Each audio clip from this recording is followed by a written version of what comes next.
Hello दोस्तों, हमारे YouTube channel में आप सभी का स्वागत है। इस वीडियो में हम जीआरएसी यानी कि garden rich builders and engineers stock को डिस्कस करने वाले हैं। पिछले कुछ दिनों से इस स्टॉक के अंदर लगातार हमें गिरावटें देखने को मिल रही हैं। ऐसे में इन्वेस्टर्स काफ़ी ज़्यादा पैनिक हो रहे हैं, काफ़ी ज़्यादा परेशान हो रहे हैं और तरह तरह के हमारे पास क्वेश्चन आ रहे हैं दोस्तों के कि भाई यहाँ पर हमने हाई के लेवल्स पर बाइंग कर रखे हैं, वो ये लेवल हो या फिर ये लेवल हो, मतलब देखा जाए तो हाई के लेवल्स पर बाइंग कर रखे हैं और अभी काफ़ी ज़्यादा लॉसेज में हैं। तो क्या अब हम यहाँ पर लॉस बुक करके निकल जाएं या फिर होल्ड करके बैठे रहें, रिकवरी का वेट करें, या फिर क्या हम यहाँ पर एवरेज डाउन कर सकते हैं अभी? और साथ ही साथ कुछ लोग ऐसे भी हैं जिन्होंने ऑलरेडी लो के लेवल्स पर बाइंग कर रखे हैं और उनके जो प्रॉफिट्स हैं वो कम होते जा रहे हैं। तो ऐसे में भी वो लोग पैनिक हो रहे हैं कि हमारे जो प्रॉफिट्स हैं वो लगातार घटते जा रहे हैं। तो क्या अब यहाँ पर हम बेचकर निकल जाएं? बेचकर निकल जाना सही होगा? अगर बेचकर नहीं निकलें तो ऐसा ना हो कि कैपिटल भी नुकसान में चला जाए। इस प्रकार के भी कमेंट्स आ रहे हैं। साथ ही साथ कुछ लोगों का ये भी कहना है कि अब ये जो कंपनी ये बेकार हो गई है, किसी काम की नहीं रही, अब यहाँ पर इस प्रकार से तेज़ी देखने को नहीं मिल सकती है। तो आपके सारे सवालों के जवाब इस वीडियो में मिलने वाले हैं, इसलिए एंड तक ध्यान से देखना, ध्यान से समझना जो भी चीज़ें यहाँ पर डिस्कस करेंगे, ठीक है। लेकिन मोस्ट इम्पॉर्टेंट बात मैं आपको डिस्क्लेमर देना चाहूँगा कि यहाँ पर जो भी चीज़ें अभी डिस्कस की जाएंगी वो सिर्फ और सिर्फ एजुकेशनल पर्पस से होंगी, ठीक है। तो कोई भी रिकमेंडेशंस या फिर कोई भी एडवाइज मत समझना, ठीक है। और मैं आपको कोई भी बाई या फिर सेल की कॉल्स नहीं देने वाला हूँ। चलो शुरू करते हैं। फर्स्ट ऑफ ऑल यहाँ पर गिरावट के पीछे रीजंस को डिस्कस करते हैं। क्यों इतनी ज़्यादा गिरावटें हमें देखने को मिल रही है इन स्टॉक्स के अंदर? कोई भी शिपिंग स्टॉक हो, गार्डन रिच बिल्डर्स हो, मझगांव डॉक हो गया, एससीआई हो गया, या फिर और भी डिफेंस सेक्टर के स्टॉक्स की बात करें तो सबके अंदर अच्छी खासी गिरावटें देखने को मिल रही है। इनफैक्ट हम कहें तो पूरे बाजार में आज के दिन अच्छी खासी गिरावटें देखने को मिली है। अब देखो, जो गिरावटें आई है आज के दिन की बात करें तो ये कंपनीज के अंदर खराबी की वजह से नहीं आई है। ये बेसिकली एक्सटर्नल रीजन्स की वजह से गिरावट आई है। एक्सटर्नल रीजन क्या थी? Global market. ग्लोबल मार्केट जो हमारा है, जैसे हम नेस्डैक की बात करें, डॉ जोन्स की बात करें, तो ये सब जो मार्केट्स हैं उनके अंदर काफ़ी ज़्यादा गिरावटें हमें देखने को मिली थी। इस वजह से हमारे बाजार के अंदर भी प्रेशर बना रहा और गिरावटें देखने को मिली। एफआईआईज की बात करें तो पिछले 2 दिनों से लगातार काफ़ी ज़्यादा बिकवाली कर रहे हैं। एंड खरीदारी की बात करें तो डीआईएच थोड़ा बहुत ही खरीद रहे हैं, बाकी के जो माल है वो रिटेलर्स ही उठा रहे हैं। सोच सकते हो कि बाजार को अभी रिटेल इन्वेस्टर्स, रिटेल ट्रेडर्स ने ही संभाल रखा है, क्योंकि मार्केट के बीच में हम लोग देखते हैं, मतलब अगर हम आफ्टरनून टाइम में देखते हैं तो लगभग गिरी होती है, काफ़ी ज़्यादा क्रैश हुआ रहता है। या फिर हम मॉर्निंग टाइम की बात करें तो बाज़ार जो है वो गिरा हुआ रहता है, लेकिन मार्केट क्लोज होते होते रिकवरी आ जाती है कुछ। तो यहाँ पर बिकवाली तो होती है एफआईआईज के द्वारा, लेकिन यहाँ पर रिटेल जो लोग हैं वो लोग खरीदारी करके बाजार को ओवरऑल संभाल लेते हैं, ठीक है। तो देखा जाए तो अभी रिटेल के ऊपर ही बाजार टिकी हुई है। अगर रिटेल बेचने पे आ जाए तो बहुत ही ज़्यादा करेक्शंस आ सकते हैं, ठीक है। अब देखो, यहाँ पर गिरावटें तो काफ़ी टाइम से जारी है, ये तो हमने आज की बात की। उससे पहले की बात करें तो बजट को लेकर गिरावटें आई। यहाँ पर जैसा कि हमने डिस्कस किया था कि शिपिंग सेक्टर के लिए कुछ अलग से ख़ास चीज़ें हमें देखने को नहीं मिली बजट के अंदर। इस वजह से देखा जाए तो गिरावटें आ रही थी इन स्टॉक्स में। फिर यहाँ पर अगर हम पहले की बात करें तो 52 वीक हाई के लेवल पर पहुँच चुकी थी स्टॉक, मतलब रिकॉर्ड हाई बना चुकी थी। तो ज़ाहिर-सी बात है कि प्रॉफ़िट बुकिंग होगी ही होगी। तो ये प्रॉफ़िट बुकिंग हमें उस टाइम देखने को मिल रही थी, हमने डिस्कस भी किया था उस वक़्त। तो उस वक़्त तो नॉर्मली प्रॉफ़िट बुकिंग चल रही थी। अभी की बात करें तो अभी कुछ मतलब ग्लोबल न्यूज़ जो हमने डिस्कस किया, साथ ही साथ बजट वाली जो न्यूज़ आई, उसका इफ़ेक्ट पड़ा। तो ये सब रीज़न्स की वजह से गिरावटें आई। अब देखो, ऐसा नहीं है कि कंपनी खराब हो गई, कंपनी से रिलेटेड ऐसी कोई भी बैड न्यूज़ नहीं आई है, ठीक है? तो ये आप लोग समझ कर चलो, इंटरनली कुछ भी प्रॉब्लम्स वैसी नहीं है, जिसके वजह से गिरावटें आ रही है। तो ये जो गिरावटें हैं, ये लॉन्ग टर्म में नहीं होगी, शॉर्ट टर्म में होगी, इस चीज़ को आपको समझना है। स्टॉक ने ऑलरेडी 1 महीने में 1 साल में काफ़ी बढ़िया रिटर्न्स बनाकर दिए हैं। तो अभी कुछ टाइम के लिए यहाँ पर गिरावटें तो आनी ज़रूरी है ना, करेक्शन आनी ज़रूरी है। ऐसे नहीं होता है, वैल्यूएशन को करेक्ट करने के लिए स्टॉक नीचे आएगी ही आएगी, क्योंकि वैल्यूएशन काफ़ी ज़्यादा हाई हो रखी थी। स्पेशली पीएसयू स्टॉक्स की बात करें और डिफेंस सेक्टर की बात करें, काफ़ी ज़्यादा वैल्यूएशन हाई हो रखी थी। तो इस वजह से कुछ न कुछ तो मौका चाहिए, कुछ न कुछ तो बहाना चाहिए वैल्यूएशन को करेक्ट करने के लिए, तो वही चीज़ें हो रही है। वैल्यूएशन अभी करेक्ट हो रही है इन स्टॉक्स के अंदर। अब देखो, जब हमने डिस्कस किया था ये जो स्टॉक है हाई के लेवल पर पहुंच रही थी, रिकॉर्ड हाई डेली के डेली बनते हुए देखने को मिल रहा था, तो हमने बोला था कि देखो अभी बाइंग करना काफ़ी ज़्यादा रिस्की हो सकता है, क्योंकि कभी भी प्रॉफिट बुकिंग आ सकती है। तो स्टॉक के अंदर काफ़ी ज़्यादा गिरावटें आ सकती है, तो काफ़ी ज़्यादा नुकसान आपको हो सकता है। तो फ्रेश बाइंग के लिए अभी सही अपॉर्चुनिटीज़ नहीं है। हालाँकि वहाँ पर हमारा विरोध भी किया गया था, काफ़ी ज़्यादा लोगों ने स्पेशली इस स्टॉक के अंदर ही कमेंट्स किए थे। अभी भी मुझे याद है, मुझे कमेंट्स याद रहते हैं कुछ-कुछ लोगों के, ठीक है? देखो, क्या कमेंट आए थे कि जब हमने इधर के लेवल पर शायद डिस्कस किया था, जब 10% के अप्रोक्स डिस्काउंट थी स्टॉक के अंदर, तो हमने डिस्कस ये किया था कि ये जो कंपनी है एक स्मॉल कैप टाइप की कंपनी है, तो यहाँ पर 10% की जो डिस्काउंट है वो कुछ खास डिस्काउंट नहीं है। तो कम से कम पर्सनली मैं अपनी थिंकिंग बताया था कि पर्सनली मेरी स्ट्रेटेजी ये होती है कि स्मॉल कैप के स्टॉक्स के अंदर 20% की डिस्काउंट मिलनी चाहिए कम से कम 52 वीक हाई के लेवल से। तो यहाँ पर फ्रेश बाइंग कर सकते हैं, लिमिटेड अमाउंट के साथ फर्स्ट इन्वेस्टमेंट यहाँ पर कर सकते हैं। तो कुछ लोगों ने नेगेटिवली तौर पे हमारा रिप्लाई दिया था कि देखो भाई, अगर हम पेशेंस के चक्कर में बैठे रहें, आप पेशेंस पेशेंस हर वीडियो में करते रहते हो, तो क्या आप बाइंग भी करते हो या फिर सिर्फ पेशेंस पेशेंस करते रहते हो? अगर पेशेंस के चक्कर में बैठा रहा तो ये जो स्टॉक है ये 6000 तक चली जाएगी और वहाँ से 10% की डिस्काउंट मिलेगी, तो फिर क्या फ़ायदा हुआ भाई? प्राइस तो आगे बढ़ जाएगी, हम इन्वेस्ट नहीं कर पाएँगे, प्राइस आगे बढ़ जाएगा। तो ये सब चीज़ें ठीक नहीं है। जीआरएसी शेयर गिरने वाला नहीं है, कभी भी 20% 30% नहीं गिर सकता है। इस प्रकार के लोगों के कमेंट्स आए थे। अब देखो भाई लोग, बुरा बिल्कुल भी मत मानना, इस चीज़ को डिस्कस करने का मेरा मेन मकसद यही है कि जो नए लोग हैं, जो बिगिनर्स हैं, वो लोग पेशेंस का महत्व समझ पाएँ कि स्टॉक मार्केट में पेशेंस कितना ज़्यादा ज़रूरी है और डिस्काउंट के साथ इन्वेस्टमेंट करना कितना ज़्यादा ज़रूरी है, ठीक है? अगर मैं इस चीज़ को डिस्कस नहीं करूँगा, तो फिर से कोई नए लोग आकर इसी प्रकार की मिस्टेक करेंगे और अपनी लॉसेज करेंगे, ठीक है? तो आप लोगों को सोच समझ कर ही कदम उठानी है, ऐसा नहीं कि चलते गाड़ी में बैठ जाना है, ठीक है? डिस्काउंट के साथ ही बाइंग करनी चाहिए। जब लोग फ़ियरफुल हो तब आप ग्रीडी बनो, और जब लोग ग्रीडी हो, मतलब हाई के लेवल पर लोग ग्रीडी होते हैं, तब आप फ़ियरफुल बनो। ये तो मोस्ट पॉपुलर जो इन्वेस्टर हैं वॉरेन बफेट जी, उनका कहना है, ठीक है? तो इस प्रकार से एक इन्वेस्टर की स्ट्रैटेजी होनी चाहिए कोई भी स्टॉक के अंदर लॉन्ग टर्म के लिए इन्वेस्टमेंट करते वक़्त।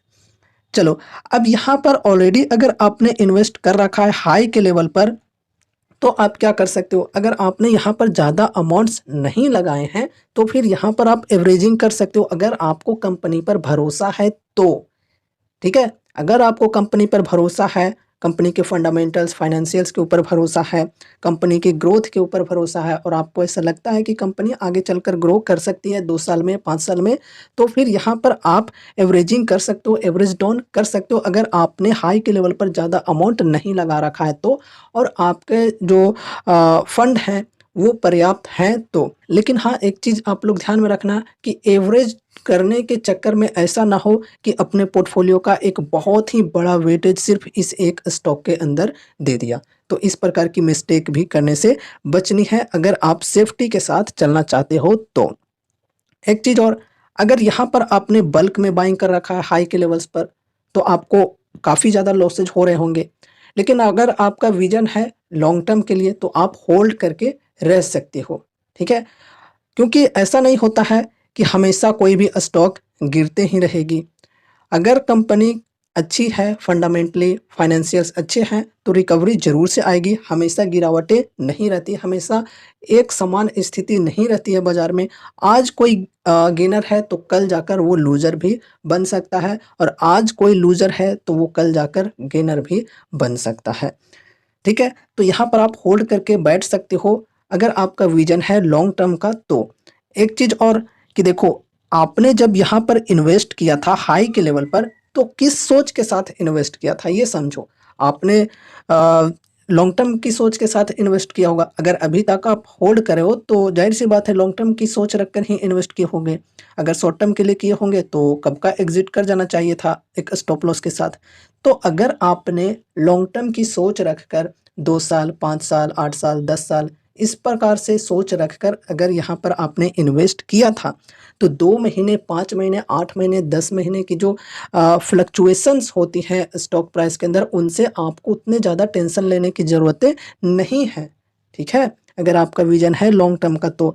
एक चीज़ और समझो कि यहाँ पर अगर आपको हाई के लेवल पर ये स्टॉक पसंद आ रही थी, तो ये लो के लेवल पर, डीप के लेवल पर और भी ज़्यादा ये स्टॉक पसंद आनी चाहिए। मैं अपनी एग्ज़ाम्पल देकर बताता हूँ। जैसे आपको मैंने एक स्क्रीनशॉट शेयर किया था, लोग कहा करते हैं कि अपने जो पोर्टफ़ोलियो उसके बारे में भी थोड़ा-सा हिंट दिया करो। तो देखो मैंने बोला भी था कि चलो हिंट दिया करूँगा वीडियो में।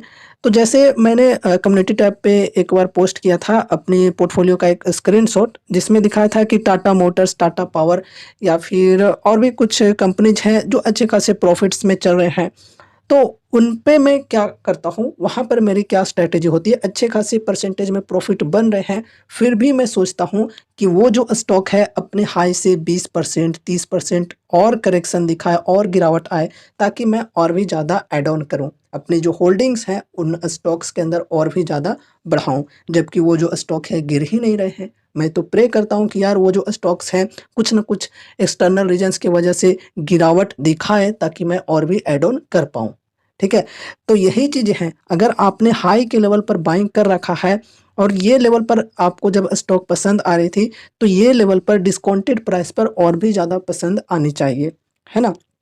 चलो, अब आगे बढ़ते हैं।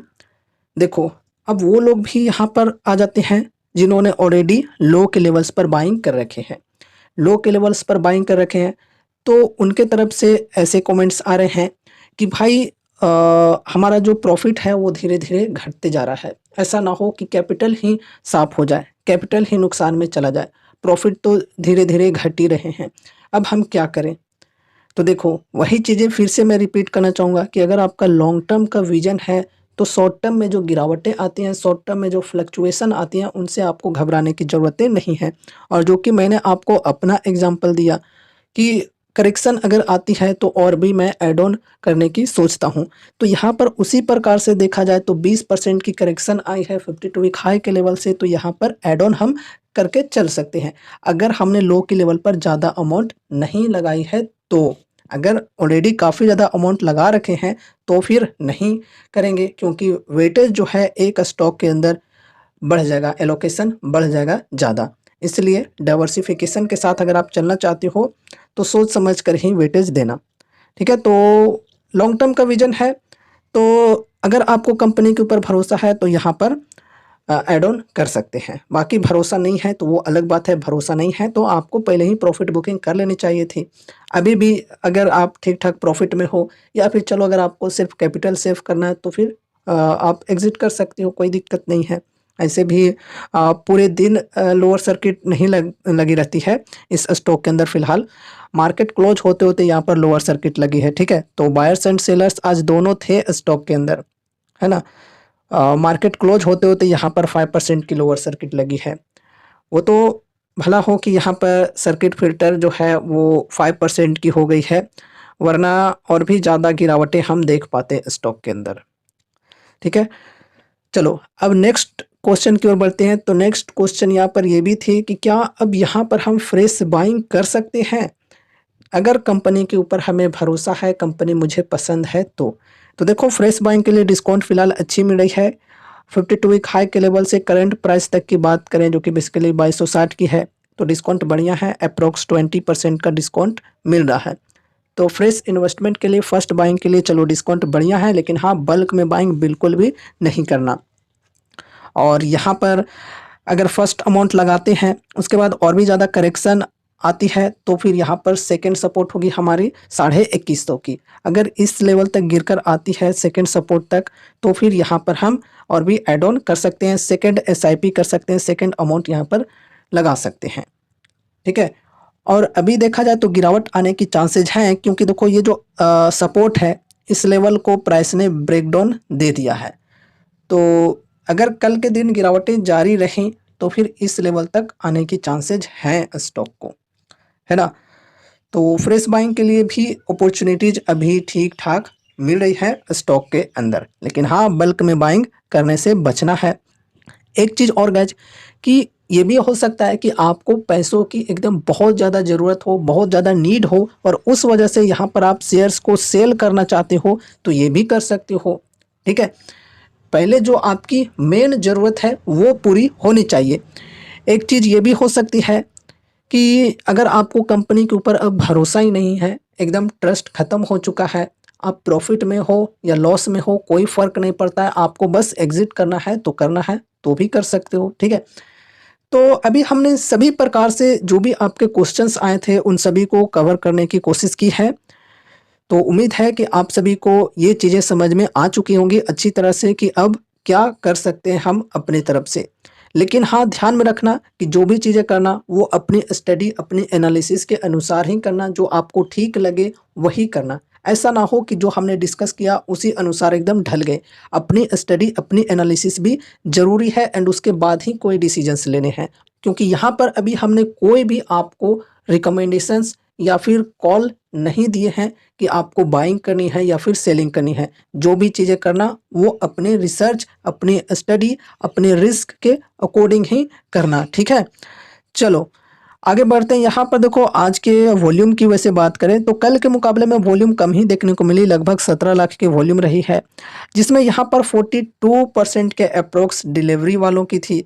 मतलब डिलीवरी में लेने वालों की जो परसेंटेज थी वो 42% के अप्रोक्स थी, बाकी सब इंट्राडे वालों की थी। चलो यहाँ पर थोड़ा फंडामेंटल्स एंड वैल्यूएशन को डिस्कस कर लेते हैं। तो देखो फंडामेंटल्स काफ़ी बढ़िया है, 25,879 करोड़ की मार्केट कैप है। फिर यहाँ पर आरओसी एंड आरओई की बात करें तो बढ़िया है, 28.4%, 23.1%। फिर यहाँ पर हम वैल्यूएशन की बात करें तो 72.5 की है स्टॉक की पी, और यहाँ पर इंडस्ट्री पे है 89.6 की। तो वैल्यूएशन देखा जाए तो पहले के मुकाबले में काफ़ी बढ़िया हो चुकी है। पहले वैल्यूएशन काफ़ी हाई थी। पी रेशियो के अकॉर्डिंग देखें तो वैल्यूएशन ठीक है, लेकिन पेग रेशियो अभी भी यहाँ पर हमें काफ़ी ज़्यादा देखने को मिल रही है। तो इस अनुसार देखें तो स्टॉक ओवर वैल्यूड है, 2.74 की पेग रेशियो है। प्रमोटर्स होल्डिंग बढ़िया है, 74.5%। करेंट प्राइस 2259, 52 वीक हाई 2835 और लो है 575 का। बुक वैल्यू 146, डेप्ट 65.7 करोड़, डेप्ट टू इक्विटी 0.04। चलो डेप्ट कुछ खास नहीं है। फ्री कैश फ्लो माइनस में -755 करोड़, प्लेज परसेंटेज 0 है, चलो ठीक है। डिविडेंड यील्ड 0.34%, फेस वैल्यू 10 रुपये की, ईपीएस है 31.2 रुपये की। तो फंडामेंटल्स देखे जाएँ तो बढ़िया है, वैल्यूएशन भी ठीक है पी रेशियो के अकॉर्डिंग। बाकी यहाँ पर compounded sales growth and profit growth की बात करें तो ये भी बढ़िया है, डबल डिजिट के साथ यहाँ पर हमें देखने को मिल रही है। स्टॉक प्राइस सीएजीआर की बात करें तो ये भी बढ़िया देखने को मिल रही है, रिटर्न ऑन इक्विटी भी बढ़िया है। अब यहाँ पर हम शेयर होल्डिंग पैटर्न को भी डिस्कस कर लेते हैं। तो यहाँ पर हम जून क्वार्टर की बात करें तो जून क्वार्टर में एफआईआईज की जो होल्डिंग है वो बढ़ी है, 3.26% से बढ़कर 3.91% हो चुकी है। डीआईएच की बात करें तो डीआईएच की जो होल्डिंग है ये काफ़ी ज़्यादा ट्रिम हुए हैं, 6.14% से घटकर 3.2% हो चुकी है। और ख़रीदने वाला यहाँ पर कौन है? एफआईआईज ने तो नॉर्मल सी खरीदारी की है, बाकी के जो भी यहाँ पर खरीदारी हुए हैं वो पब्लिक के द्वारा हुए हैं। देख सकते हो 16.1% से बढ़कर पब्लिक की जो होल्डिंग है ये 18.38% पर आ चुकी है। एंड पब्लिक में पीएमएस वगैरह भी होते हैं। ठीक है, तो अभी हमने जीआरएसी स्टॉक को डिटेल्स में डिस्कस किया है। उम्मीद है कि इस वीडियो के माध्यम से आपको कुछ यूजफुल इन्फॉर्मेशंस मिले होंगे। तो वीडियो को लाइक करके चैनल को सब्सक्राइब कर लेना और मिलते हैं अगले नए वीडियोज़ के साथ। तब तक के लिए बाय बाय।